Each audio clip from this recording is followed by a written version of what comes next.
அனுசரணை வழங்குவோர். இப்போது 280 ரூபாவுக்கு சிக்னல் 160 கிராம். இலங்கையில் லாபகரமான விலையில் ஒரு பேக்.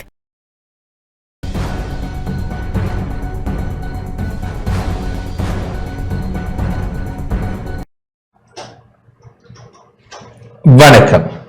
டான் தமிழொலியின் இரவு நேர பிரதான செய்தி அறிக்கையோடு இணைந்திருக்கும் நான் ஜெகநாதன் சஜித். முதலில் தலைப்புச் செய்திகள்.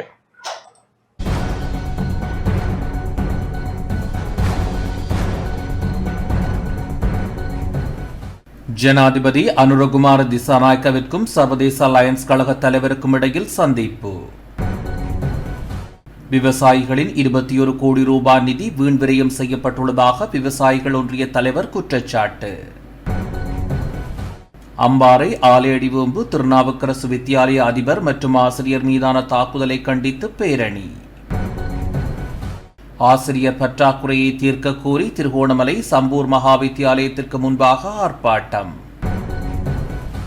நிறைவுகாண் சுகாதார சேவகர் சங்கத்தினர் கொழும்பில் ஆர்ப்பாட்டம்.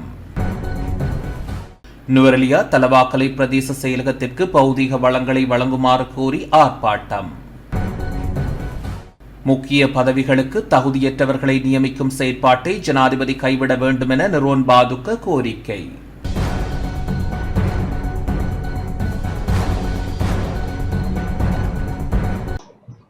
தொடர்வது முதன்மை செய்தி.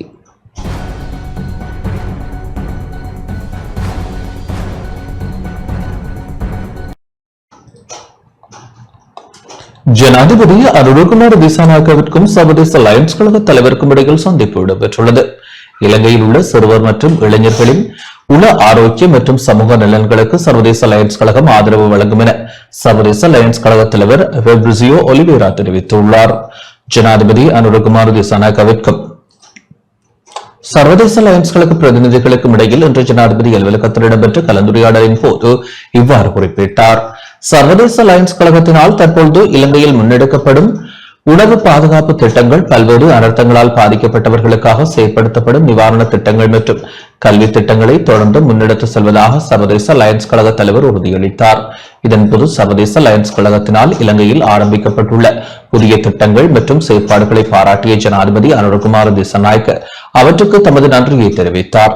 இந்த சந்திப்பில் தொழிலமைச்சர் மற்றும் பொருளாதார அபிவிருத்தி பிரதி அமைச்சர் அனில் ஜெயந்த பெர்னாண்டோ, ஜனாதிபதியின் செயலாளர் நந்திக சனத் குமார் நாயக்க, ஜனாதிபதியின் சிரேஷ்ட மேலதிக செயலாளர் ரோஷான் கமகே மற்றும் சர்வதேச அலையன்ஸ் கழக பிரதிநிதிகள் குழுவினர் பங்கேற்றனர்.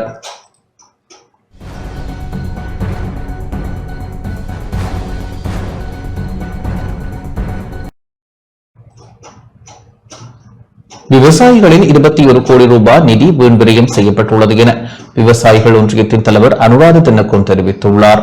விவசாயிகளின் வரிப்பணம் வீண் விரயம் செய்யப்பட்டுள்ளதாக தேசிய விவசாயிகள் ஒன்றியத்தின் தலைவர் அனுராத தின்னகோன் தெரிவித்துள்ளார். கொழும்பில் இன்று இடம்பெற்ற ஊடகவியலாளர் சந்திப்பின் போதே அவர் இதனை தெரிவித்தார்.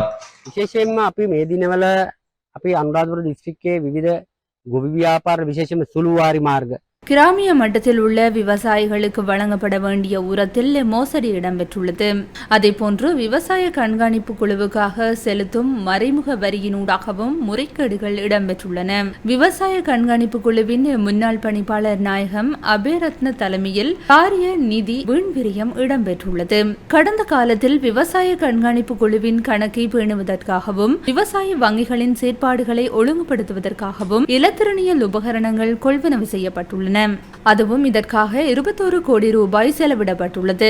ஆனால் அவ்வாறு கொள்வனவு செய்யப்பட்ட இலத்திரனியல் உபகரணங்கள் தற்போது பாவனைக்கு எடுத்துக் கொள்ளப்படுவதில்லை.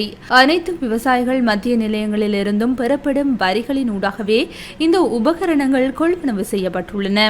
ஊழல் மோசடிகள் பல வெளிப்பட ஆரம்பித்துள்ளன. கடந்த ஆணையாளருக்கு எதிராக சட்ட நடவடிக்கை எடுக்கப்பட வேண்டியது அவசியமானதாகும்.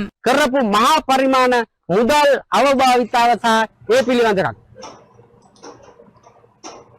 உள்ளூராட்சி சபைகளில் தமிழ் தேசிய கட்சிகளுக்கு ஆதரவு வழங்கப்படும் என தமிழ் தேசிய பேரவையின் தலைவர் கஜேந்திரகுமார் பொன்னம்பலம் தெரிவித்துள்ளார். தமிழர் தாயகத்தில் உள்ள உள்ளூராட்சி மன்றங்களில் கூடிய ஆசனங்களை பெற்ற அல்லது சமமான ஆசனங்களை பெற்ற தமிழ் தேசிய கட்சிகளுக்கு மாநகர முதல்வர் மற்றும் தவிசாளர் தெரிவுகள் தொடர்பில் தமிழ் தேசிய பேரவை ஆதரவு வழங்கும் என தமிழ் தேசிய பேரவையின் தலைவர் கஜேந்திரகுமார் பொன்னம்பலம் தெரிவித்துள்ளார். தமிழ் தேசிய பேரவையில் அங்கம் வகிக்கும் கட்சிகளின் தலைவர்களுடன் இடம்பெற்ற சந்திப்பின் போது இந்த இணக்கப்பாடு எட்டப்பட்டுள்ளதாக அவர் வெளியிட்டுள்ள அறிக்கையில் தெரிவிக்கப்பட்டுள்ளது. நடைபெற்று முடிந்த உள்ளூராட்சி தேர்தலில் மக்களின் வெளிப்பாடு, சபைகளின் ஆட்சி நிர்வாகத்தை அமைப்பதில் மக்களின் தற்போதைய எதிர்பார்ப்பு என்பவற்றை கருத்தில் கொண்டு பேரவை இந்த தீர்மானத்தை எடுத்துள்ளது. பெற்றுக்கொண்ட வாக்குகளின் எண்ணிக்கையில் தமிழ் தேசிய பேரவை 2வது நிலையில் இருக்கும் சபைகளில் துணை தவிசாளர் பதவிக்கு போட்டியிடும். பெற்றுக்கொண்ட வாக்குகளின் எண்ணிக்கையில் 2வது நிலையில் இருக்கும் தமிழ் தேசிய கட்சிக்கு துணை தவிசாளர் தெரிவுக்கு ஆதரவு வழங்கும். எந்தொரு நிலையிலும் சிங்கள பௌத்த பேரினவாத கட்சிகளுக்கும் அவற்றுக்கு ஆதரவான கட்சிகளுக்கும் இவ்வாறான பதவிகளுக்கான தெரிவுகளுக்கு ஆதரவு வழங்கப்பட மாட்டாது. இவற்றின் மூலம் உள்ளூராட்சி சபைகளின் ஆட்சி நிர்வாகத்தை தமிழ் தேசிய கட்சிகளின் கைகளில் வைத்திருப்பதுடன் எதிர்காலத்தில் எவ்வித இடையூறுகளும் இல்லாத மக்களுக்கான பணிகளை சிறப்பாக செய்ய முடியும்.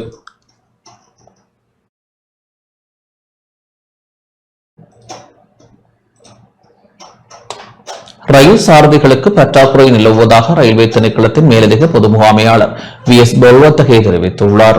ரயில் சாரதிகளின் திடீர் விடுமுறை காரணமாகவே சேவைகளில் தாமதம் ஏற்பட்டதாக ரயில்வே திணைக்களத்தின் மேலதிக பொது முகாமையாளர் வி.எஸ். பெல்வத்தகே தெரிவித்துள்ளார். நாட்டின் அலுவலக ரயில் சேவைகள் சில இன்று ரத்து செய்யப்பட்டிருந்ததுடன் மேலும் சில தாமதமாகியிருந்தன. இது தொடர்பில் விளக்கம் அளிக்கும் போதே அவர் இதனை குறிப்பிட்டார். ඇත්තටම වෙලා තින්නේ විශේෂයෙන්ම කාරණාව දුම්රිය රියදුරු මහතුරුන්ගේ තියෙන පුරප්පාඩු මත அலுவலக ரயில் சேவைகள் சில இன்று தாமதமாகின. ஒரு சிலவற்றை ரத்து செய்ய வேண்டிய நிலைமை ஏற்பட்டது. ரயில் சாரதிகளுக்கு நிலவும் பற்றாக்குறையே இதற்கு காரணமாகும். ஒரு சில சாரதிகள் விடுமுறை கோரியிருந்தனர். வார இறுதியின் பின்னர் தமது தேவைகளுக்காக ஒரு சிலர் சுகையின விடுமுறை பெற்றுள்ளனர். இதனால் சேவைகளை முன்னெடுப்பதில் சிரமம் ஏற்பட்டது. சாரதிகளுக்கு பற்றாக்குறை நிலவுவதால் தற்போது பணிபுரிபவர்கள் விடுமுறை அல்லது ஓய்வு காலம் கோரினால் அதனை வழங்க முடியாதுள்ளது. இதேவேளை நாட்டில் நிலவும் மழையுடனான காலநிலை காரணமாக ரயில் இயந்திரங்களில் கோளாறு ஏற்பட்டமையும் சேவைகள் தாமதமடைந்தமைக்கு காரணமாகும். ඇත්තටම වෙලා තින්නේ විශේෂයෙන්ම කාරණාව දුම්රිය රියදුරු මහතුරුන්ගේ තියෙන පුරප්පාඩු මත அம்பாறை ஆலேடிவம்பு திருநாவுக்கரசு வித்தியாலய அதிபர் மற்றும் ஆசிரியர் மீது நடாத்தப்பட்ட தாக்குதலை கண்டித்து கண்டன பேரணி இன்று முன்னெடுக்கப்பட்டது. அம்பாறை ஆலேடிவம்பு திருநாவுக்கரசு வித்தியாலய அதிபர் மற்றும் ஆசிரியர் மீது வாழ்வெட்டு தாக்குதல் நடாத்தப்பட்ட நிலையில் கல்வி சமூகத்தின் பாதுகாப்பை உறுதிப்படுத்த கோரியும் தாக்குதலை கண்டித்தும் இன்று கண்டன பேரணி முன்னெடுக்கப்பட்டது. பாடசாலை அபிவிருத்தி குழு, பழைய மாணவர்கள், பெற்றோர்கள், பொதுமக்கள் இணைந்து பாடசாலை முன்றலில் இருந்து ஆலேடிவம்பு பிரதேச செயலகம் வரை கண்டன பேரணியை முன்னெடுத்தனர். அதிபர் ஆசிரியர்களின் பாதுகாப்பை உறுதிப்படுத்த கோரி போராட்டத்தில் ஈடுபட்டவர்கள் குரல் எழுப்பினர். பேரணியின் நிறைவில் ஆலேடிவம்பு பிரதேச செயலாளர் ஆர். திரவியராஜிடம் மகஜர் ஒன்றும் கையளிக்கப்பட்டது. மகஜரை பெற்றுக்கொண்ட ஆலேடிவம்பு பிரதேச செயலாளர் குறித்த விடயம் தொடர்பில் உயர் மட்ட அதிகாரிகளின் கவனத்திற்கு கொண்டு சென்று உரிய நடவடிக்கை எடுப்பதாக உறுதியளித்தார். இந்த ஆலேடிவம்பு பிரதேசத்திலே இளைஞர்களின் வாழ்க்கை சீரழிந்து கொண்டு போய் கொண்டுள்ளது. பாடசாலை மாணவர்கள் தங்களது சிறார் பருவத்தில் இந்த வாழ்வெட்டு குழு என்ற ஒரு குழுவின் ஈர்ப்பால் பாடசாலை கல்வியை இடைமறைத்து நிறுத்திக் கொண்டு அந்த குழுவுடன் இணைந்து சில அடாவடி செயல்களிலும் குற்றச் செயல்களிலும் ஈடுபட்டு வந்து கொண்டிருக்கிறார்கள். இதனால் எங்களது பிரதேச மாணவர்களின் தலையெழுத்து, எங்கள் பிரதேசத்தின் எதிர்காலமும் கேள்விக்குறியாகி உள்ளது. இதனை நாங்கள் மகஜராக எமது பிரதேச செயலாளரிடம் கையளித்து இதற்கான சட்டத்தை கொஞ்சம் இறுக்கமாக அமுல்படுத்தி போலீசாரின் உதவியுடன் இவர்களுடைய நடவடிக்கைகளை இல்லாதொழித்து தரும்படி கேட்டுக்கொள்கிறோம். இந்த தவிர்த்து கொண்டு வருகின்ற சூழ்நிலை இந்த வாழ்வெட்டு குழுவை இந்த ஆலேடிவம்பு பிரதேசத்தில் இல்லாதொழித்து தரும்படி. இதேவேளை ஆலேடிவம்பு திருநாவுக்கரசு வித்தியாலய அதிபர் மற்றும் ஆசிரியர் மீது வாழ்வெட்டு தாக்குதல் நடாத்தப்பட்டமையை கண்டித்து திருக்கோவில் மணிக்கூட்டு கோபுரத்திற்கு முன்பாக ஆசிரியர்கள், அதிபர்கள் இன்று காலை கண்டன ஆர்ப்பாட்டத்தில் ஈடுபட்டனர். கல்வி சமூகத்தை இழிவுபடுத்தும் செயல்களில் ஈடுபடாதீர்கள், பாதுகாப்பு வேண்டும், ஆசிரியர் அதிபர்களுக்கு அளிக்காதே, கல்வி சமூகத்தை அளிக்காதே போன்ற கோஷங்களையும் ஆர்ப்பாட்டத்தில் ஈடுபட்டவர்கள் எழுப்பினர்.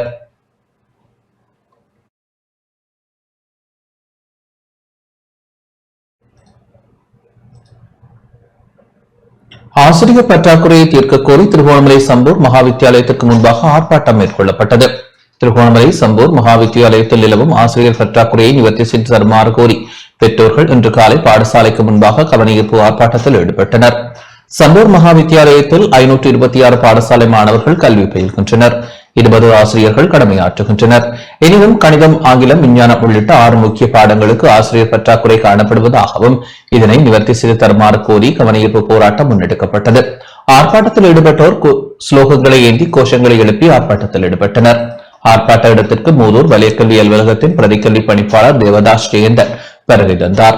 அவர் ஆர்ப்பாட்டத்தில் ஈடுபட்டவர்களோடு கலந்துரையாடினார். ஆசிரியர் பற்றாக்குறைக்கு முடியுமான ஏற்பாடுகளை செய்து தருவதாக தெரிவித்ததை அடுத்து ஆர்ப்பாட்டம் கைவிடப்பட்டது. எமது பாடசாலையில் இட்டவரை கணித பாடத்துக்கு 2 ஆசிரியர்களும், சமய பாடத்திற்கான ஆசிரியர்களும், விஞ்ஞான பாடத்துக்கு 2 ஆசிரியரும், ICT பாடத்திற்காக 2 ஆசிரியரும், சிங்கள பாடத்திற்கான ஆசிரியரும் பற்றாக்குறை நிலவுகின்றது. இந்த இடைவெளிகளை நிரப்பி எமது மாணவர்களது கல்வியினையும் எதிர்காலத்தினையும் கருத்தில் கொண்டு உரிய கோட்ட கல்வி பணிப்பாளர் ஊடாக, வலய கல்வி பணிப்பாளர் ஊடாக, மாவட்ட கல்வி அதிகாரி ஊடாக நாங்கள் இலங்கை கல்வி திணைக்களத்திடம் வினயமாக கேட்டுக்கொள்கின்றோம். மிகுந்த மனவேதனையுடன் வேண்டிக் கொள்கின்றோம். எமது இந்த ஆசிரியர் பற்றாக்குறையினை உடனடியாக நிவர்த்தி செய்து எமது மாணவர்களது கல்வி பொதுதர சாதாரண தர பரீட்சையில் நிறைந்த நைன சித்திகளை பெற்று வரும் இந்த பாடசாலைக்கு இன்னும் பொறுப்பேற்றை உயர்த்தி தருவதற்காக தங்கள் கல்வி நடவடிக்கைகளை சிறப்பாக மேற்கொள்வதற்கு தங்களது கல்வி அமைச்சு உடனடியாக எங்களது கோரிக்கைகளை ஏற்றுக்கொண்டு ஆசிரியர் இடைவெளிகளை நிரப்பி தருவதற்கு உடனடி நடவடிக்கை எடுக்குமாறு தங்களை பணிவுடன் கேட்டுக்கொள்கின்றோம். முக்கியமான ஒரு கல்விமானாக உருவாவதற்கு மிக முக்கியம் தமிழ், கணிதம், ஆங்கிலம், சைவ சமயம். ஆனால் அது 4க்குமே முக்கியமாக ஆசிரியர்கள் தற்போது இல்லை. ஆனால் ஏன் இல்லை என்றால் அவர்கள் கூறுகிறார்கள், நாங்கள் பல தடவை கல்விக்கந்த அதிகாரியிடம் கலந்து ஆலோசித்த போது ஏன் இல்லை என்றால் இதே போன்று எங்கள் வலயத்தில் 19 ஆசிரியர் இல்லை, 20 ஆசிரியர். அது இல்லை என்றது அவர்களின் தவறு. நாங்கள் அதற்காக எங்கள் பிள்ளைகள் பாதாளத்துக்கு தள்ளப்படுகின்றார்கள். அங்கே இன்னும் இருக்கின்ற சமுதாயங்கள் இதோட முடிந்து போகுமோ என்ற ஒரு வேதனையின் அடிப்படையில் தான் இந்த மக்களாகிய நாங்கள் இதை ஏற்பாடு செய்திருக்கிறாங்க. இந்த ஏற்பாட்டுகளை எங்களுக்கு தயவு செய்து இந்த ஆசிரியர் பற்றாக்குறையை நீக்கி சகல வேண்டிய பழைய மாதிரி எங்களுக்கு 2022ஆம் ஆண்டு நாங்கள் எப்படி இருந்தோமோ அப்படியான சிறப்பு மிக்க மாணவர்களும் வளர்த்து விடணும் என்றது எங்களது ஆசை. நிறைவுகான் சுகாதார சேவகர் சங்கத்தினரால் ஆர்ப்பாட்டம் நடத்தப்பட்டது. நிறைவுகான் சுகாதார சேவகர் சங்கத்தினரால் ஏற்பாடு செய்யப்பட்ட எதிர்ப்பு ஆர்ப்பாட்டம் இன்று சுகாதார அமைச்சுக்கு முன்பாக இடம்பெற்றது. இதன்போது ஏராளமானவர்கள் கலந்து கொண்டதுடன் நோயாளர்களின் உயிர் ஆபத்தில் பல்கலைக்கழக மானியங்கள் ஆணைக்குழுவின் அனுமதியுடனான பட்டப்படிப்பை மேற்கொண்டவர்களை மாத்திரம் அரசு சேவையில் இணைத்துக் கொள்ள வேண்டும் என்ற கோஷங்கள் எழுப்பப்பட்ட பதாதைகளை ஏந்தியும் கோஷங்களை எழுப்பியும் தமது எதிர்ப்பை வெளியிட்டனர். இதன்போது ஆர்ப்பாட்டக்காரர்களின் மத்தியில் ஊடகங்களுக்கு கருத்து தெரிவித்த சானகு சஞ்சீவ் சுகாதார பட்டத்தின் தரத்தை குறைக்கும் வகையிலான விடயம் முன்னெடுக்கப்படுகின்றது. புதிய அரசாங்கத்தின் ஆட்சியின் கீழ் குறித்த நிறைவுகான் சுகாதார சேவைக்கு நுண்ணறிவு பரீட்சை ஊடாக ஆட்சேர்ப்பை மேற்கொள்ள இருக்கின்றனர். ஆனால் அந்த பரீட்சை மாத்திரம் போதாது. அரசாங்கம் நுண்ணறிவு பரீட்சையின் ஊடாக குறித்த வெற்றிடத்திற்கு நபர்களை இணைத்துக் கொள்ள எத்தனிக்கின்றது. அரசாங்கம் இந்த பிரச்சினைக்கான தீர்வை உரிய வகையில் வழங்க வேண்டும்.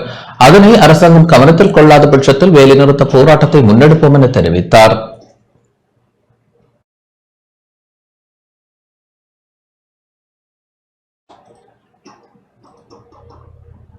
நுவரெலியா தலவாக்கலை பிரதேச செயலகத்திற்கு பௌதிக வளங்களை வழங்குமாறு கோரி இன்று ஆர்ப்பாட்டம் நடத்தப்பட்டுள்ளது. நுவரெலியா தலவாக்கலை பிரதேச செயலகத்திற்கு பௌதிக வளங்களை வழங்குமாறு கோரி அந்த அலுவலகத்தில் பணிபுரியும் அதிகாரிகள் மற்றும் ஊழியர்கள் இன்று ஆர்ப்பாட்டத்தில் ஈடுபட்டனர். தலவாக்கலையில் உள்ள தலவாக்கலை லெந்துலை நகரசபைக்கு சொந்தமான 2 மாடி கட்டிடத்தில் 2020ஆம் ஆண்டு பிரதேச செயலகம் நிறுவப்பட்டது. பிரதேச செயலகத்தின் கீழ் தலவாக்கலை லெந்துல நகரசபை பகுதி, திம்புள்ளை கிராம சேவக பகுதி மற்றும் கொட்டக்கலை அக்கரைப்பத்தினை ஆகிய பிரதேச சபைக்குட்பட்ட பகுதிகளை சேர்ந்த சுமார் 1,30,000 மக்களுக்கான சேவைகள் வழங்கப்படுகின்றன. இன்று காலை 11 மணிக்கு பொதுமக்கள் மற்றும் அதிகாரிகள், அபிவிருத்தி உத்தியோகத்தர்கள், சமுர்த்தி அதிகாரிகள், கிராம சேவகர், தொழிற்சங்க கூட்டுக்குழு, மத தலைவர்களின் ஏற்பாட்டில் தலவாக்கலை பிரதேச செயலகத்தில் நிலவும் இட நெருக்கடி பௌதிக பிரச்சினைக்கு தீர்வு வழங்க கோரி ஆர்ப்பாட்டம் இடம்பெற்றது. ஆர்ப்பாட்டத்தில் ஈடுபட்ட 200க்கும் மேற்பட்டோர் பதாதைகளை ஏந்தி பிரதேச செயலக காரியாலயத்திலிருந்து தலவாக்கலை நகர் வரை கோஷங்களை எழுப்பியவாறு பேரணியாக சென்றனர். ஆர்ப்பாட்டக்காரர்கள் நகரில் நடந்து செல்லும் போது போக்குவரத்தை தடை செய்ய வேண்டாம் என போலீசார் கூறிய போது ஆர்ப்பாட்டத்தில் ஈடுபட்டவர்களுக்கு போலீசாருக்கும் இடையில் வாய்த்தர்க்கம் ஏற்பட்டது. 2020ஆம் ஆண்டு தலவாக்கலை பிரதேச செயலகத்தை ஆரம்பிப்பதற்கான வர்த்தமானி அறிவித்தல் வெளியிடப்பட்டது. 2023ஆம் ஆண்டு இங்கு புதிய ஒரு நிரந்தரமான பிரதேச செயலகம் ஆரம்பிக்கப்பட்டது. கிட்டத்தட்ட 2 வருடங்கள் ஆகிறது பிரதேச செயலகம் இங்கு ஆரம்பிக்கப்பட்டு ஒரு சிறிய கட்டிடத்தை கொண்டு நாம் பல்வேறு சிரமங்களுக்கு மத்தியில் மக்களுக்கு சேவை செய்து வருகின்றோம்.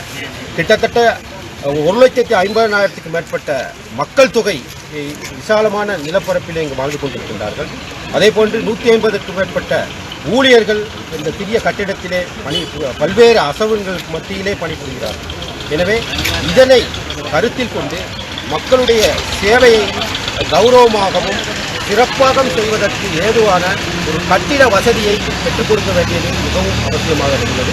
நாம் நினைக்கின்றோம் இந்த தலவாக்கலை நகரசபைக்கு உட்பட்ட பிரதேசத்திலே இதற்கான பொருத்தமான கட்டிடங்கள் இருக்கின்றது என்று. எனவே அதனை கருத்தில் கொண்டு உடனடியாக எமது இந்த கோரிக்கையை நிறைவேற்றுமாறு அரசினை நாம் வினயமுடன் கேட்டுக்கொள்கின்றோம்.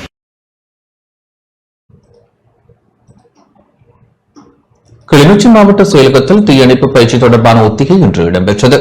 கிளிநொச்சி மாவட்ட செயலக உற்பத்தி திறன் பிரிவின் ஏற்பாட்டில் தீயணைப்பு பயிற்சி தொடர்பான ஒத்திகை இன்று காலை மாவட்ட செயலக வளாகத்தில் இடம்பெற்றது. மாவட்ட செயலக கட்டிட தொகுதியில் பொருத்தப்பட்டுள்ள தீயணைப்பு கருவிகளை அனர்த்த காலங்களில் களத்தில் எல்லோரும் உடனடியாக பயன்படுத்துதல் மற்றும் குறித்த கருவிகளின் பயன்பாடுகள் தொடர்பில் செயல்முறை ரீதியாக விழிப்புணர்வூட்டும் நோக்கில் இந்த ஒத்திகை இடம்பெற்றது.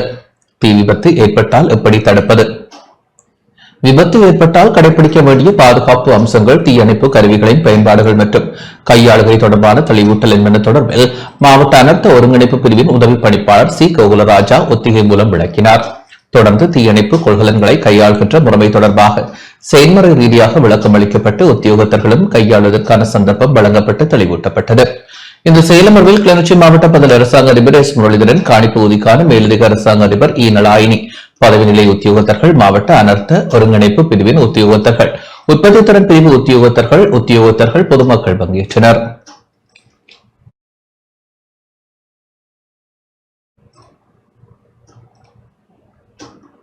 முல்லைத்தீவு வற்றாப்பளை கண்ணகியம்மன் ஆலய பாக்குத்தண்டல் உற்சவம் இன்று இடம்பெற்றது. வரலாற்று சிறப்புமிக்க முல்லைத்தீவு வற்றாப்பளை கண்ணகியம்மன் ஆலய பொங்கல் உற்சவத்தில் ஆரம்ப நிகழ்வான பாக்குத்தண்டல் உற்சவம் இன்று அதிகாலை சிறப்பாக இடம்பெற்றது. வருடாந்த பொங்கல் விழாவை தெரியப்படுத்தும் முகமாக ஆலயத்துடன் தொடர்புடைய வீடுகளுக்கு சென்று தெரிவிக்கும் சம்பிரதாய உற்சவமாக இது அமைந்துள்ளது. இன்று அதிகாலை 1 மணிக்கு அம்மன் சன்னிதானத்தில் இடம்பெற்ற பூஜை வழிபாடுகளை தொடர்ந்து பாக்குத்தண்டலுக்கு ஆலயத்துடன் தொடர்புடைய குறித்த வீடுகளுக்கு சென்ற குழுவினர் முள்ளியவளை காட்டு விநாயகர் ஆலயத்தை அடைந்ததும் அங்கு அம்மன் சன்னிதானத்தில் விசேட பூஜை வழிபாடுகள் இடம்பெற்றன. அந்த வகையில் எதிர்வரும் 2ஆம் தேதி கடல் நீர் தீர்த்தமெடுத்தல் உற்சவமும் தொடர்ந்து 7 நாட்கள் முள்ளியவளை காட்டு விநாயகர் ஆலயத்தில் அம்மன் சன்னிதானத்தில் உப்பு நீரில் விளக்கரியும் அற்புத நிகழ்வும் இடம்பெற உள்ளது. காட்டு விநாயகர் ஆலய பொங்கல் உற்சவம் எதிர்வரும் 8ஆம் தேதி இடம்பெற உள்ளதுடன் 9ஆம் தேதி வெற்றாப்பளை கண்ணகியம்மன் ஆலய வருடாந்த பொங்கல் உற்சவம் இடம்பெற உள்ளது. 2025ஆம் ஆண்டுக்கான வைகாசி விசாக பொங்கலின் ஆரம்ப நடவடிக்கையாக இன்றைய தினம் பாக்குத்தண்டல் நிகழ்வு இடம்பெற்றிருக்கின்றது. இந்த பாக்குத்தண்டல் நிகழ்வானது அதிகாலையிலே புறப்பட்டு 9 வீடுகளுக்கு சென்று, அதாவது முள்ளியவிளை, வற்றாப்பிளை, தண்ணீரூற்று ஆகிய இடங்களில் உள்ள 9 வீடுகளுக்கு சென்று அங்கே பாக்கு, வெத்திலை, மஞ்சள் மற்றும் மங்கள பொருட்களை பெற்று கொண்டு வந்து இங்கே உள்ள புனித மரமான வேப்ப மரத்திலே அதனை கட்டி வைப்பதாகும். முக்கியமாக இந்த நிகழ்வு பொங்கல் ஆரம்பிக்கின்றது என்பதை எடுத்துக்காட்டுகின்ற ஒரு நிகழ்வாக இருப்பதுடன், இந்த தீர்த்தமெடுக்கின்ற நிகழ்வுடன் இப்பிரதேச மக்கள் புனிதமான முறையிலே சைவ உணவை உண்டு கோயில் பக்தியுடனும் புனிதமாக இடங்களை துப்புரவு செய்து மிக சிறப்பான முறையிலே செயலாற்றி வருவார்கள். இது காலங்காலமாக இடம்பெற்று வருகின்ற ஒரு மரபாகும். அடுத்த திங்கட்கிழமை தீர்த்தமெடுக்கும் நிகழ்வு இடம்பெறுகின்றது. இந்த தீர்த்தமெடுக்கும் நிகழ்வானது இங்கே காட்டு விநாயகர் ஆலயத்திலிருந்து ஆரம்பமாகி திங்கட்கிழமை இங்கே 2 மணி போல புறப்பட்டு தீர்த்தக்கரை என்று சொல்லப்படுகின்ற களப்பாட்டில் உள்ள இடத்துக்கு சென்று அங்கே ஒரு பைரவர் கோயில் இருக்கின்றது.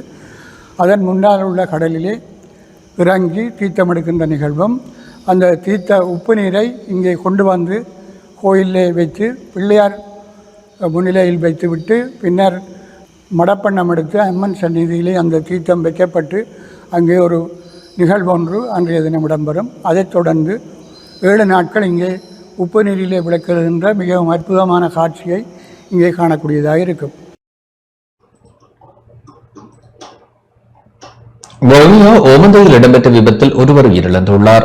வவுனியா ஓமந்தை பகுதியில் இன்று அதிகாலை டிப்பருடன் கார் மோதி விபத்திற்குள்ளானதில் யாழ்ப்பாணம் இந்திய துணை தூதரக அதிகாரி ஜிதானந்த பிரபாகர குருக்கள் உயிரிழந்துள்ளார். இதேவேளை மேலும் 3 படுகாயமடைந்துள்ளனர். கொழும்பிலிருந்து யாழ்ப்பாணம் நோக்கி பயணித்த காரானது யாழில் இருந்து ஓமந்தை நோக்கி பயணித்த டிப்பருடன் மோதி விபத்திற்குள்ளானது. விபத்தில் 52 வயதுடைய இந்திய துணை தூதரக அதிகாரி ஜிதானந்த பிரபாகர குருக்கள் உயிரிழந்ததுடன் அவரின் மனைவி, மகன், மாமனார் ஆகியோர் படுகாயமடைந்த நிலையில் வவுனியா வைத்தியசாலையில் அனுமதிக்கப்பட்டுள்ளனர். இவ்விபத்து தொடர்பான மேலதிக விசாரணைகளை வவுனியா ஓமந்தை போலீசார் முன்னெடுத்து வருகின்றனர்.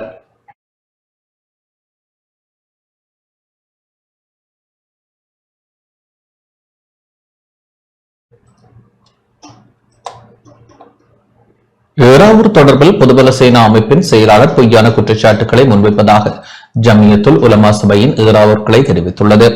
ஏறாவூர் தொடர்பில் பொதுபல சேனா அமைப்பின் செயலாளர் கலாகுட அத்தே ஞானசார தேரர் பொய்யான குற்றச்சாட்டுகளை முன்வைப்பதாக ஜமியத்துல் உலமா சபையின் ஏறாவூர் கிளையினர் தெரிவித்துள்ளனர். ஞானசார தேரரின் கருத்துக்கள் தொடர்பில் ஊடகங்களுக்கு கருத்து தெரிவிக்கும் போதே அவர்கள் இவ்வாறு குறிப்பிட்டனர். ஏறாவூரில் இருக்கக்கூடிய லிபிய கடாபி அமைப்பு என்ற ஒன்றும் இயங்கிக் கொண்டிருப்பதாக அவர்கள் ஒரு துண்டு பிரசுரத்தை வெளியிட்டதாகவும் குறிப்பிட்டிருந்தார். உண்மையை சொல்ல போனால் எங்கள் ஊரிலே இதுவரை காலமும் இவ்வாறான ஒரு அமைப்பு இருப்பதாக யாருக்கும் அதை பற்றி அறிந்திருக்கவும் இல்லை. அவ்வாறான ஒரு அமைப்பு இந்த ஊரிலே இயங்கியதாக பதிவு செய்ததாக எந்த ஒரு தகவல்களும் இல்லை. ஏறாவில் இருக்கக்கூடிய அனைத்து பள்ளி வாயில்கள் எந்த இடத்திலே கேட்டாலும் இவ்வாறான ஒரு அமைப்பு இருந்ததாக யாரும் அதனை சொல்ல மாட்டார்கள். எனவே அது ஒரு உண்மைக்கு புறம்பான ஒரு விடயம். அதே போன்று சூபிச அமைப்பு என்று சொல்லக்கூடிய ஒரு அமைப்பு என்பது கிடையாது.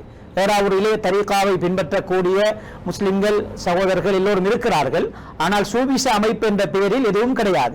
அவ்வாறான ஒரு அமைப்பொன்று இல்லாத நேரத்தில் அதற்கு ஒரு செயலாளரோ அதற்கான ஒரு நடவடிக்கை எடுக்கக்கூடிய அமைப்பிலே எதனையும் நாங்கள் பார்க்க முடியாது. அடுத்ததாக இன்னும் ஒரு குற்றச்சாட்டை அவர் முன்வைத்திருந்தார். அதுதான் ஏறாவூரிலே நீண்ட காலமாக ஷரியா சட்டம் அமுல்படுத்தப்பட்டு அதனூடாக நூற்றுக்கணக்கான மக்களுடைய கண், காது, மூக்கு, வாய்கள் வெட்டப்பட்டதாகவும் அதற்கான தரவுகள் அவரிடம் இருப்பதாகவும் சொல்லியிருந்தார். உண்மையில் இவ்வாறான ஒரு நிகழ்வு கூட எங்கள் ஊரிலே நடைபெற்றிருக்கவில்லை.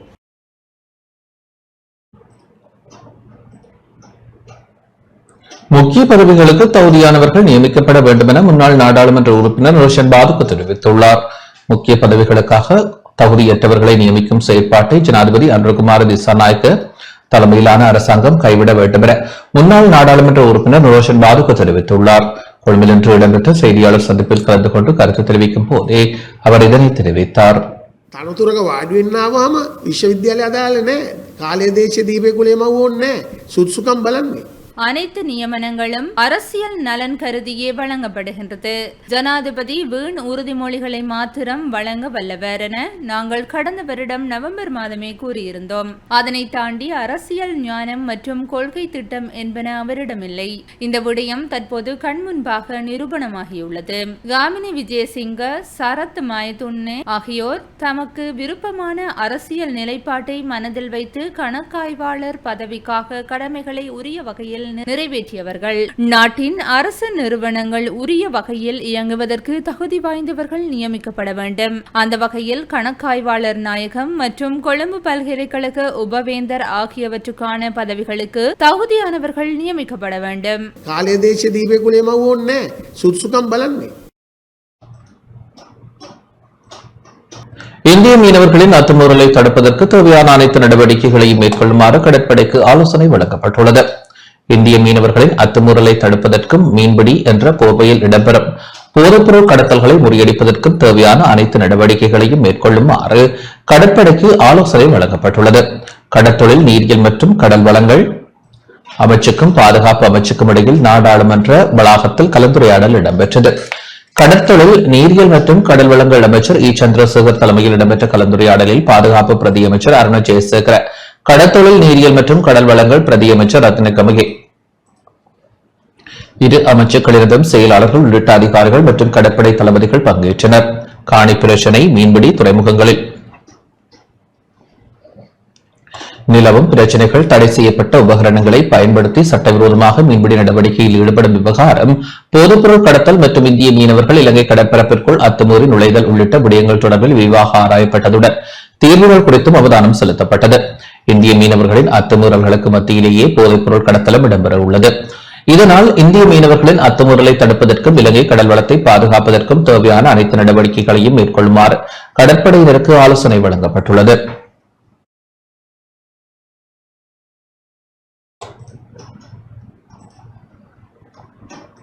சுற்றுலாத்துறையை வீழ்ச்சியடைய செய்யும் நோக்கில் சதி இடம்பெறுகின்றது என சுற்றுலாத்துறை பிரதி அமைச்சர் ருவன் ரணசிங்க தெரிவித்துள்ளார்.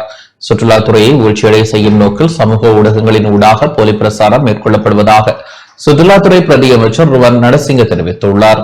கொழும்பில் இடம்பெற்ற ஊடகவியலாளர் சந்திப்பின் போதே அவர் இதனை தெரிவித்தார்.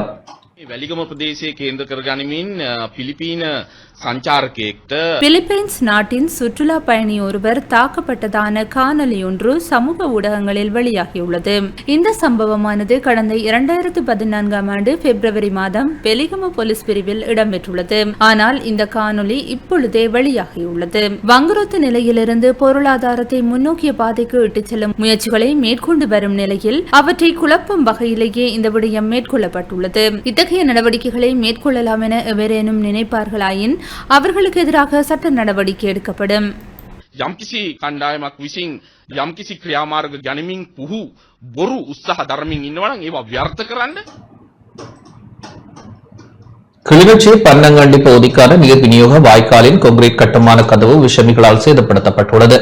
கிளிநொச்சி இரணிமடு குளத்தின் கீழான பன்னங்கண்டி பகுதி விவசாய நிலங்களுக்கு நீர்ப்பாசனம் செய்யும் பிரதான வாய்க்காலில் உள்ள கொங்கிரீட் நீர் தடுப்பு கதவு நேற்றிரவு விஷமிகளால் உடைத்து சேதம் ஏற்படுத்தப்பட்டுள்ளது. சம்பவம் தொடர்பில் போலீசார் விசாரணைகளை முன்னெடுத்துள்ளனர்.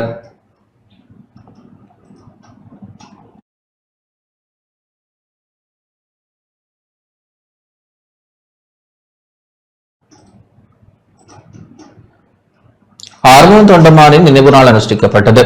இலங்கை தொழிலாளர் காங்கிரசின் முன்னாள் தலைவரும் அமைச்சருமான அமரர் ஆறுமுகம் தொண்டமானின் 5வது ஆண்டு நினைவு நாள் கொட்டக்கலை CLF வளாகத்தில் இன்று அனுஷ்டிக்கப்பட்டது. நினைவு தினத்தை முன்னிட்டு கொட்டக்கலை CLF வளாக ஆலயத்தில் விசேட பூஜை வழிபாடுகளுடன் அன்னாரின் உருவப்படத்திற்கு மலர் மாலை அணிவித்து அஞ்சலி செலுத்தப்பட்டது. இந்த பூஜை வழிபாட்டில் இலங்கை தொழிலாளர் காங்கிரசின் பொதுச் செயலாளரும் நாடாளுமன்ற உறுப்பினருமான ஜீவன் தொண்டமான், அமரர் ஆறுமுகம் தொண்டமானின் பாரியார் ராஜலட்சுமி தொண்டமான், கட்சியின் தவிசாளரும் நிதிச் செயலாளருமான மருதபாட்டி ராமேஸ்வரன் உட்பட இலங்கை தொழிலாளர் காங்கிரஸ் உயர்பீட உறுப்பினர்கள் பலர் கலந்து கொண்டனர்.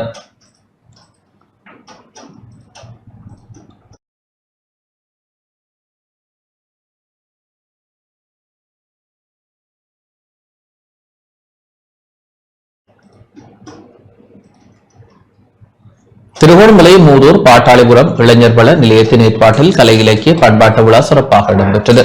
திருகோணமலை மூதூர் பாட்டாளிபுரம் இளைஞர் வள நிலையத்தின் ஏற்பாட்டிலும் மூதூர் வலய கல்வி அலுவலகம், மூதூர் பிரதேச செயலகம் என்பவற்றின் அனுசரணையிலும் 15வது கலை இலக்கிய பண்பாட்டு விழா இன்று இடம்பெற்றது. பாரம்பரிய முறைப்படி ஊர்வலமாக மடைப்பெட்டி எடுத்து வரும் சமய நிகழ்வும், சாமியாட்டம், சாமி மறித்து மந்திரத்தால் கட்டுப்படுத்தல், சிலம்பம் போன்ற கலை நிகழ்வுகளும் இடம்பெற்றன. பாட்டாளிபுரம் இளைஞர் வள நிலையத்தின் பிரதான செயற்பாட்டாளர் பொன்னுத்துறை சச்சிவானந்தம் தலைமையில் நிகழ்வு இடம்பெற்றது. அரசு உத்தியோகத்தர்கள், கலை இலக்கிய ஆர்வலர்கள், பொதுமக்கள், பாடசாலை மாணவர்கள் என பலரும் நிகழ்வில் பங்கு பெற்றிருந்தமை குறிப்பிடத்தக்கது.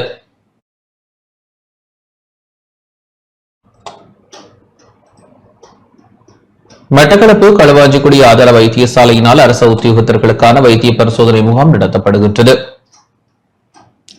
மட்டக்களப்பு களுவாஞ்சிக்குடி ஆதார வைத்தியசாலையின் ஆரோக்கிய வாழ்வு நிலையத்தின் ஏற்பாட்டில் உயர்குருதி அமுக்க தினத்தை முன்னிட்டு அரசு அலுவலகங்களில் கடமையாற்றும் உத்தியோகத்தர்களுக்கு தொற்றா நோய் தொடர்பான வைத்திய பரிசோதனைகள் இடம்பெற்று வருகின்றது. களுவாஞ்சிக்குடி ஆதார வைத்தியசாலை பணிப்பாளர் டாக்டர் கே புவனேந்திரநாதனின் வழிகாட்டலில் பரிசோதனைகள் இடம்பெறுகின்றன. அலுவலகங்களில் பணிபுரியும் உத்தியோகத்தர்களின் ரத்த அழுத்தம், குருதி பரிசோதனை, உயரம், நிறை, கொலஸ்ட்ரால் ஆகியவை பரிசோதிக்கப்பட்டு மேலதிக சிகிச்சைகள் தேவைப்படுவோருக்கு வைத்திய ஆலோசனைகள், பரிந்துரைகள் வழங்கப்படுகின்றன. இன்று பட்டெடுப்பு வலைக்கல்வி பணிமனையில் கடமையாற்றும் உத்தியோகத்தர்களுக்கு களுவாஞ்சிக்குடி ஆதார வைத்தியசாலையின் வைத்தியர் டாக்டர் கிருஷ்ணி தலைமையில் தாதிய உத்தியோகத்தர்களால் வைத்திய பரிசோதனைகள் மேற்கொள்ளப்பட்டமை குறிப்பிடத்தக்கது.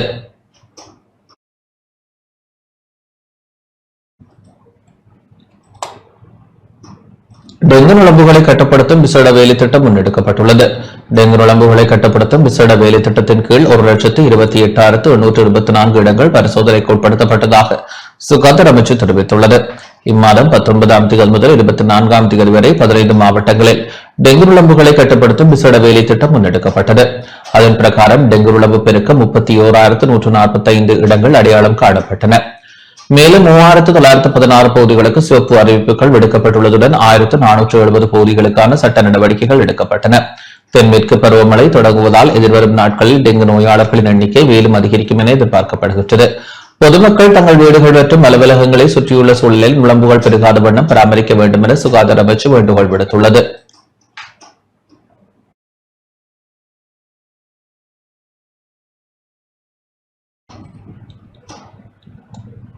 அம்பாறை கல்வனை பிராந்திய சுகாதார சேவைகள் பண்பாளர் டாக்டர் திருமதி எஸ்.ஆர். இஸ்ஸரின் ஆலோசனைக்கமைய நிந்தவூர் சுகாதார வைத்திய அதிகாரி டாக்டர் திருமதி எஸ். ஜீவா தலைமையில் நிந்தவூர் பிரதேசத்தில் டெங்கு தடுப்பு நடவடிக்கைகள் தீவிரப்படுத்தப்பட்டுள்ளன. நிந்தவூர் சுகாதார வைத்திய அதிகாரி அலுவலகம் நிந்தவூர் அல் மஸ்லம் வித்தியாலயத்துடன் இணைந்து ஏற்பாடு செய்த டெங்கு நோய் தடுப்பு செயற்திட்டம் இன்று அல் மஸ்லம் வித்தியாலய சுற்றுவட்டாரத்தில் முன்னெடுக்கப்பட்டது. டெங்கு நுழம்புகளற்ற பாதுகாப்பான பிரதேசமாக பாடசாலை சுற்றுச்சூழலை மாற்றியமைக்கும் நோக்குடன் சுகாதார வைத்திய அதிகாரி தலைமையில் பாடசாலை சூழலில் உள்ள வீடுகளில் விசேட சோதனை நடவடிக்கை மேற்கொள்ளப்பட்டது. டெங்கு நுழம்பு பெருகும் இடங்கள் கண்டறியப்பட்டு அழித்தொழிக்கப்பட்டதுடன் டெங்கு நுழம்பு குடம்பிகள் பெருகும் வகையில் சுற்றாடலை பாதுகாப்பற்ற முறையில் வைத்திருந்தவர்களுக்கு எச்சரிக்கையும் விடுக்கப்பட்டது.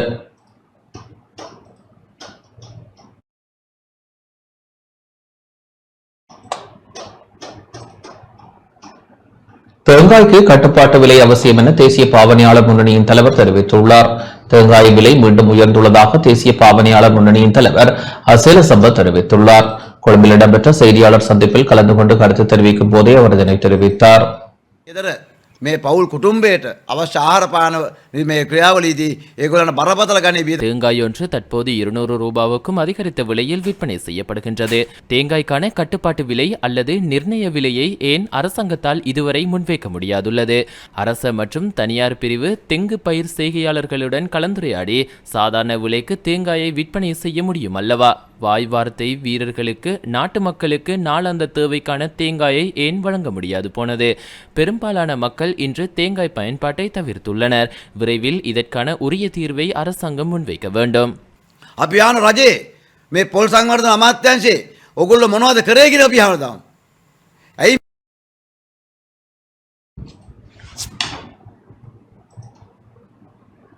இலங்கைக்கான இஸ்ரேல் தூதுவருக்கும் சபாநாயகர் ஜெகத் விக்ரமரத்னவிற்கும் இடையில் சந்திப்பு இடம்பெற்றுள்ளது. இலங்கைக்கான இஸ்ரேல் தூதுவர் ரூவன் ஜேவேர் அசார் சபாநாயகர் ஜெகத் விக்ரமரத்னவை நாடாளுமன்றத்தில் சந்தித்து கலந்துரையாடியதாக நாடாளுமன்ற தொடர்பாடல் திணைக்களம் இன்று தெரிவித்துள்ளது. இந்த சந்திப்பில் தூதுவர் அசார் சபாநாயகரின் நியமனம் தொடர்பில் வாழ்த்துக்களை தெரிவித்ததுடன் இஸ்ரேலிய சபாநாயகரின் வாழ்த்துக்களையும் பகிர்ந்து கொண்டார். சுற்றுலா, விவசாயம், விஞ்ஞானம், டிஜிட்டல் தொழில்நுட்பம், வர்த்தகம், முதலீடு மற்றும் மருத்துவ துறைகள் உள்ளிட்ட பிரதான துறைகளில் இலங்கை மற்றும் இஸ்ரேலுக்கு இடையிலான ஒத்துழைப்புகளை விரிவுபடுத்துவது தொடர்பில் இதன்போது கவனம் செலுத்தப்பட்டது. இரு நாடுகளுக்கும் இடையிலான இருதரப்பு தொடர்புகளை மேலும் பலப்படுத்துவதற்கு இலங்கை இஸ்ரேல் நாடாளுமன்ற நட்புறவு சங்கத்தை 10வது நாடாளுமன்றத்தில் ஸ்தாபிப்பதன் முக்கியத்துவத்தை தூதுவர் வலியுறுத்தினார். இந்த சந்திப்பில் பௌத்தம் தொடர்பில் கருத்து தெரிவித்த சபாநாயகர் ஜெகத் விக்ரமரத்ன அதன் போதனைகள் உலக அமைதி மற்றும் சகவாழ்வை வளர்ப்பதற்கு எந்த காலத்திற்கும் பொருத்தமானது என தெரிவித்தார். இந்த சந்திப்பில் நாடாளுமன்ற செயலாளர் நாயகம் குஷானி ரோகனதீர, இலங்கைக்கான துணை தூதுவர் தினேஷ் ரோட்ரிகோ ஆகியோரும் கலந்து கொண்டனர்.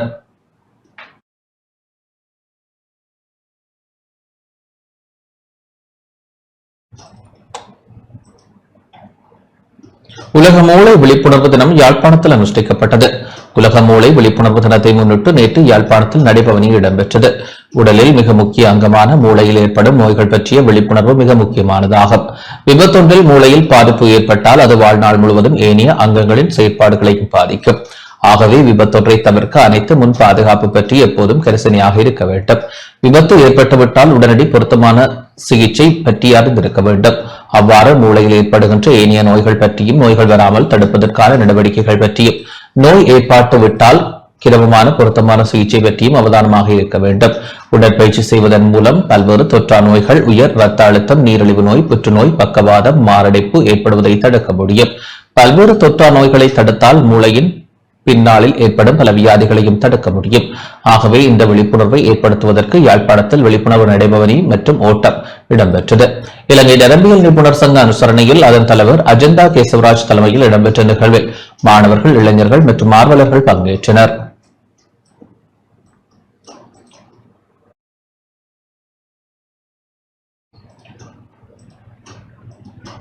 வவுனியாவில் கராத்தே பொன்புலா நிகழ்வு இடம்பெற்றது. வவுனியா மாவட்ட கராத்தே சம்மேளனத்தின் ஏற்பாட்டில் பொன்புலா விசேட நிகழ்வு இடம்பெற்றது. இலங்கை கராத்தே சம்மேளனம் ஆரம்பிக்கப்பட்ட 50 வருடங்கள் பூர்த்தியானமையை முன்னிட்டு நிகழ்வு முன்னெடுக்கப்பட்டது. வவுனியா நகரசபை கூடைப்பந்தாட்ட திடலில் நிகழ்வு இடம்பெற்றது. இந்நிகழ்வில் கராத்தே பயிற்றுவிப்பாளர்கள் மற்றும் கராத்தே பயிற்சியாளர்கள் என பலர் கலந்து கொண்டனர்.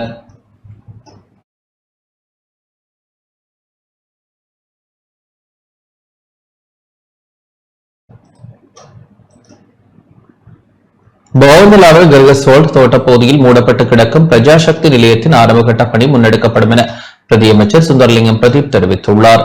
பகவந்தலாவ கிர்கஸ்வோல்ட் தோட்ட பகுதியில் மூடப்பட்டிருக்கும் பிரஜாசக்தி நிலையத்துக்கு கடந்த கால ஆட்சியாளர்கள் பொறுப்பு கூற வேண்டும் என பிரதியமைச்சர் சுந்தரலிங்கம் பிரதீப் தெரிவித்துள்ளார். பகவந்தலாவ கிர்கஸ்வோல்ட் தோட்ட பகுதியில் சுமார் 15 வருட காலமாக மூடப்பட்ட நிலையில் காணப்படும் பிரஜாசக்தி நிலையத்திற்கு கடந்த கால ஆட்சியாளர்களே பொறுப்பு கூற வேண்டும் எனவும் எமது தேசிய மக்கள் சக்தி அரசாங்கத்தின் ஊடாக இந்த வருடத்திற்குள் இந்த பிரஜாசக்தி நிலையத்தின் ஆரம்பகட்ட பணி முன்னெடுக்கப்படும் என பெருந்தோட்டம் மற்றும் தோட்ட உட்கட்டமைப்பு சமூக அபிவிருத்தி பிரதியமைச்சர் சுந்தரலிங்கம் பிரதீப் தெரிவித்தார். இன்று பிரஜாசக்தி நிலையத்தை நேரில் சென்று பார்வையிட்ட போதே அவர் இதனை குறிப்பிட்டார். கிழக்கு மாகாண ஆளுநர் செயலகத்திற்கு முன்பாக பட்டதாரி ஒருவர் நூதன போராட்டத்தில் ஈடுபட்டார். திருகோணமலையில் அமைந்துள்ள கிழக்கு மாகாண ஆளுநர் அலுவலகத்திற்கு முன்பாக பட்டதாரி ஒருவர் நூதன போராட்டத்தில் ஈடுபட்டார். 2022 ஆண்டு பட்டம் பெற்று வெளியேறிய பட்டதாரிக்கு தமக்கான அரச நியமனத்தை கோரி மாங்காய் விற்பனை செய்வது போல் நூதன முறையில் போராட்டத்தில் ஈடுபட்டிருந்தார். பட்டம் பெற்று வெளியேறிய காலத்தில் இருந்தே பல வகையான பரீட்சைகளுக்கு முகம் கொடுத்தும் அரச நியமனத்தை பெற்றுக் கொள்ள முடியவில்லை எனவும் அவர் விசனம் வெளியிட்டுள்ளார். முதலாம் ஆண்டுலேருந்து A-level வரை படிச்சுட்டு எக்ஸாம் செஞ்சுட்டு யூனிவர்சிட்டி போகிறோம். யூனிவர்சிட்டியிலேயும் எக்ஸாம் செஞ்சு 5 வருஷம் 6 வருஷம் இருந்துட்டு கடைசியாக வேலையில்லா பட்டதாரி சங்கத்துக்குள்ள அதுலேயும் இன்னொரு 5 வருஷம் இருந்து இப்படியே எக்ஸாம் எழுதி 40 வயசுக்கு பிறகு கூட எங்களுக்கு வேலை கிடைக்காது. இப்படியோ நாங்கள் இருக்கிறதா இருந்தால் எங்களோட வாழ்க்கையை நாசமாக்குறதா தயவு செஞ்சு இனி இந்த ஆர்ட்ஸ்ன்ற இந்த யூனிவர்சிட்டிக்கு எடுக்கிறத நிப்பாட்டுங்க தயவு செஞ்சு.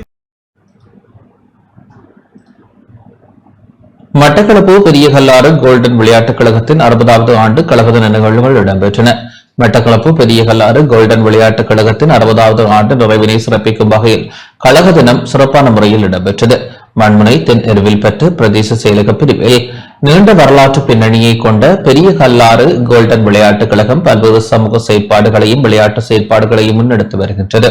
கழகத்தின் 60வது வருடத்தினை சிறப்பிக்கும் வகையிலும் சாதனையாளர்கள், கழக சாதனையாளர்கள் மற்றும் சிரேஷ்ட உறுப்பினர்களை கௌரவிக்கும் வகையிலும் இந்த நிகழ்வு இடம்பெற்றது. கோல்டன் விளையாட்டுக் கழகத்தின் தலைவர் கு தீபன் தலைமையில் இடம்பெற்ற நிகழ்வில் கழகத்தின் சிரேஷ்ட வீரர்கள், மகளிர் அணியினர் கலந்து சிறப்பித்தனர். 60வது ஆண்டு நிறைவை குறிக்கும் வகையில் கேக் வெட்டப்பட்டதுடன் கழக உறுப்பினர்களின் நினைவு மடல், கையொப்பம் இடலும் இடம்பெற்றது. நிகழ்வில் கல்வி ரீதியாகவும் தேசிய ரீதியான விளையாட்டு நிகழ்வுகளிலும் சாதனை படைத்த கழக வீரர்களும் கழக வீரர்களின் பிள்ளைகளும் கௌரவிக்கப்பட்டனர். பல்வேறு கலை நிகழ்வுகள் இடம்பெற்றதுடன் கழகத்தின் சிரேஷ்ட உறுப்பினரும் சிரேஷ்ட ஊடகவியலாளருமான மட்டு ஊடக அமையத்தின் தலைவர் வ கிருஷ்ணகுமாரும் வாழ்த்து மடல் வழங்கி கௌரவிக்கப்பட்டார்.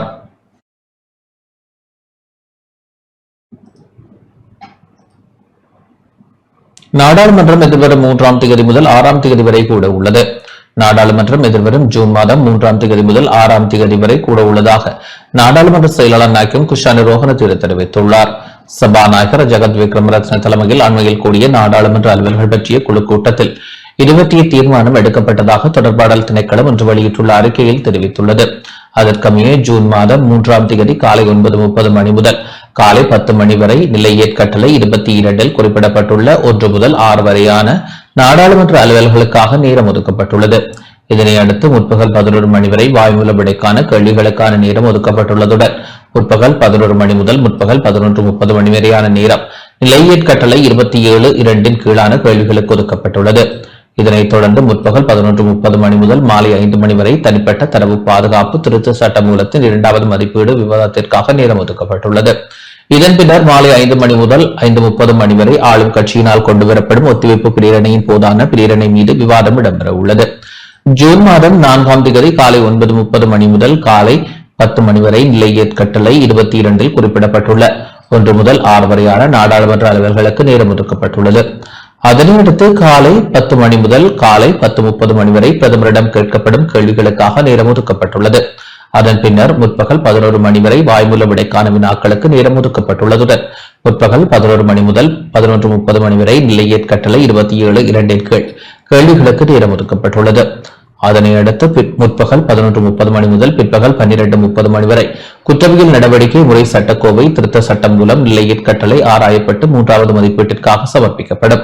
இதன் பின்னர் பிற்பகல் 12:30 மணி முதல் பிற்பகல் 1 மணி வரையான மதிய பூசண இடைவேளையை தொடர்ந்து பிற்பகல் 1 மணி முதல் மாலை 5 மணி வரை ஊழல் எதிர்ப்பு சட்டத்தின் கீழ் 2428 43ஆம் இலக்க வர்த்தமானி அறிவித்தலின் கீழ் பிரசுரிக்கப்பட்ட ஒழுங்கு விதிகள் விவாதத்திற்கு எடுத்துக் கொள்ளப்பட உள்ளது. இதனைத் தொடர்ந்து மாலை 5 மணி முதல் 5:30 மணி வரை ஒத்திவைப்பு வேளையின் போதான கேள்விகளுக்கு நேரம் ஒதுக்கப்பட்டுள்ளது.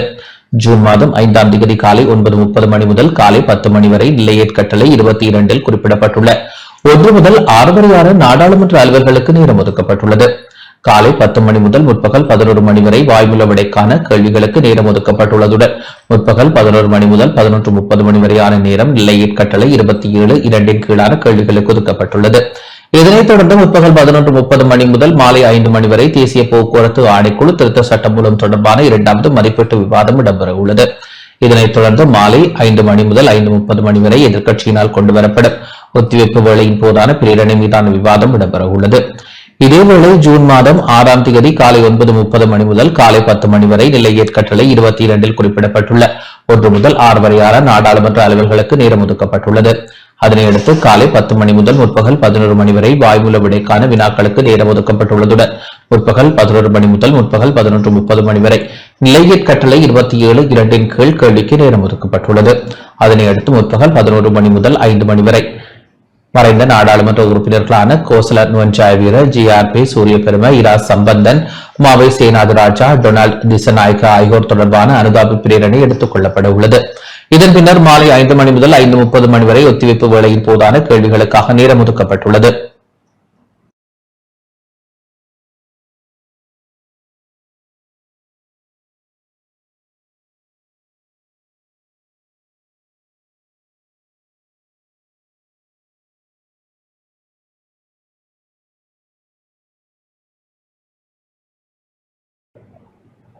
இத்துடன் இந்த செய்தி அறிக்கை நிறைவடைகின்றது. வணக்கம்.